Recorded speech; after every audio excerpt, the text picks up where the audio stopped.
One of the misconceptions I had about becoming a pre-med student was that I had to major in biology, chemistry, and physics. But as I went through the process, I realized that the pre-med requirements are. Hello, my name is Nikhil. I'm a medical school applicant this cycle, and today I want to talk about mistakes I made as a pre-med college student. The first mistake I think I made was choosing a science major without considering my other options. One of the misconceptions I had about becoming a pre-med student was that I had to major in biology, chemistry, and physics. But as I went through the process, I realized that the pre-med requirements are separate from your major, meaning you can do pre-med requirements and apply to medical school with any major that you choose. So somebody like me, I have a lot of different interests, science being one of them, but I also have interest in business or philosophy. And I kind of wish, looking back, that I had majored in something like that, completed the pre-med requirements as well, so I could apply to medical school and also get a formal education in a different sector. Now, if you're somebody that's interested in science and you feel like getting a different major isn't something that appeals to you, then that's completely fine. In fact, it's going to work to your advantage because the requirements to complete a biology major and the requirements to apply to medical school are very similar. So you're going to kill two birds with one stone. The point of me saying this is if you have another interest outside of medicine, consider majoring in that and also completing your pre-med requirements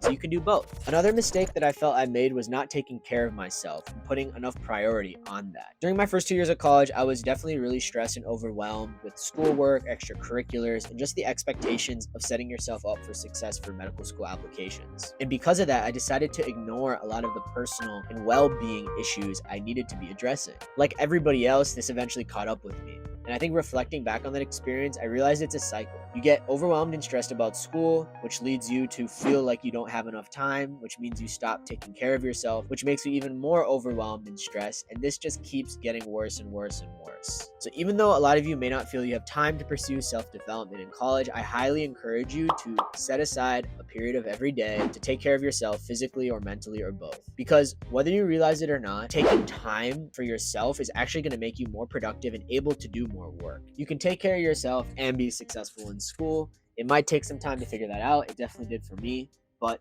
definitely keep that in mind. Next, I wish I learned material rather than memorizing it early on. I think the best example of this is for the MCAT. MCAT preparation actually starts when you start taking classes in college. And what I mean by that is your courses are the first time you're going to be seeing material that will eventually be tested on the MCAT. Now, why is that important? If you actually learn the material the first time around, when you actually prepare for the test later on, you're going to be able to pick it up a lot quicker. This is going to allow you to spend more time learning the actual nuances of the exam, doing practice questions, taking practice tests, as opposed to being stuck on content review. Now, I'm not saying if you focus and learn concepts in class, it's going to directly translate to you not having to do content review in the future.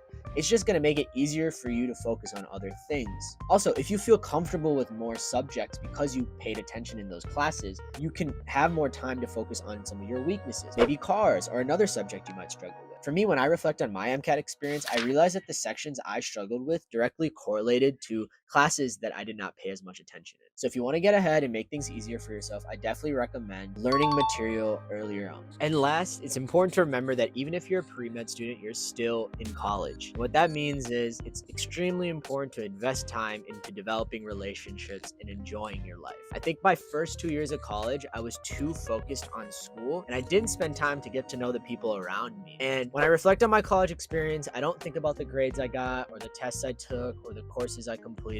I think about the relationships I developed with my friends, the memories we shared together, and the ups and downs we all persevered through. And even if it means studying a little bit less, I really think it's important to invest time in those people because that's what you're going to cherish after college is over. Being pre-med really tests your ability to manage time. So prioritizing some of the things I discussed above is going to be critical in order to actually integrate it into your daily routine. But if you feel like you're not doing this right now, I don't want you to be discouraged. I didn't do any of this stuff my first 2 years of college, and I was able to learn and figure it out. So you definitely can too. I just want to close this out with saying thank you. Let me know if you guys have any questions about this, and please recommend any topics you would want me to discuss in future videos. Peace.